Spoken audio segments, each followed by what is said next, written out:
Okay, before we get started today, I contacted my dealer about the TH35 tilt attachment, and there is an improvement we can make to it, or a correction depending on your perspective. So let me clarify by demonstrating a little bit for you. The first thing I got to do is turn on the auxiliary hydraulics, and we'll turn that on. So it's now on. And as you can see, I have the tilt attachment on. You can see the angle, we're about zero. Bubble level is showing that we're not level. That's just because the ground we're on is not level.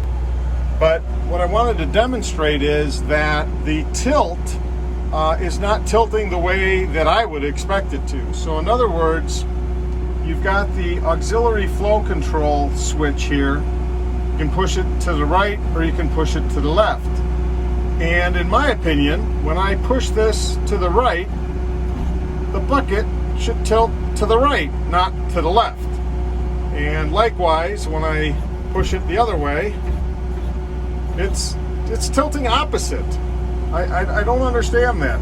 It's tilting opposite the direction I'm pushing the button. So if I push the button to the right, I would expect the hitch to turn the other direction. I push it to the left, it tilts to the right.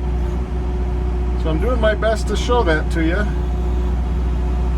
Push on the right side, tilts to the left. Push on the left side, tilts to the right. Well, I contacted the dealer, and what we can do is swap those two hoses. So we're going to turn the machine off, put her down on the ground, swap those two hoses, and hopefully have this operate the way it's supposed to. Now before I swap the hoses, we'll want to make sure the pressure's out. And for those of you who haven't seen couplers get undone before, the manual's very specific. You need to make sure you wear safety glasses, wear gloves. High pressure hydraulic fluid can actually cause gangrene if it were to cut into you. So you always want to wear gloves and safety glasses when you're working on it. Now, sometimes they're really tight, right? And so when you need to undo them, you have to push on them a little. And that starts to release the pressure.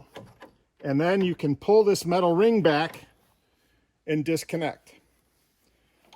And the same thing on this one. If you wiggle it a bit and push in, there's a little metal ring here. You can see here that little ring goes in and out, and that's relieving the pressure. And once it's relieved, you can easily pull the connector back and get it off. So that's how we disconnect the hydraulic hoses. Now to swap the couplings, from what I can see here, is they look like they're both the same size.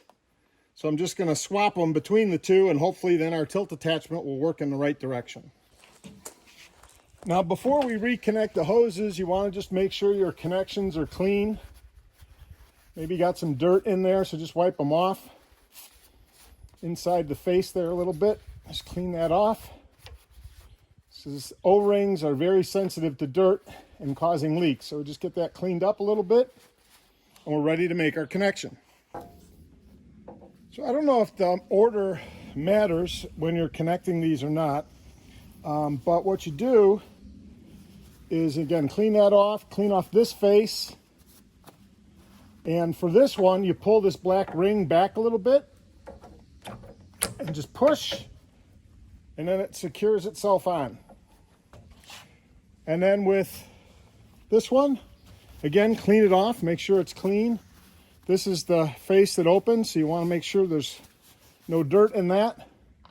And you put it in the center of these rings, and you just start pushing until it clicks. And like that, you're hooked up. So we're good to test. Okay, let's see if I got it right. We'll slow the RPMs down here a bit. We'll turn on hydraulics. We will turn on the auxiliary hydraulics. And we'll bring it up a little bit for a little more visual. And here we go. I'm going to push it to the right, and the bucket should tilt to the right. Hey, and it does. And I'll push the auxiliary switch to the left, and it moves to the left. So definitely to me, seems more intuitive to tilt in the direction you're pushing the auxiliary switch. Because I think, you know, if you were pushing this to the left, you'd expect the bucket to continue to the left, and vice versa, push it to the right, turns to the right. And I did confirm with the dealer, there were no check valves in there. We don't seem to have any leaks from our hoses, so that's good. That's where I disconnected them, right from the fittings. So it appears we now are ready to go do some grading. Thanks for joining. Thanks for watching. Have a great day.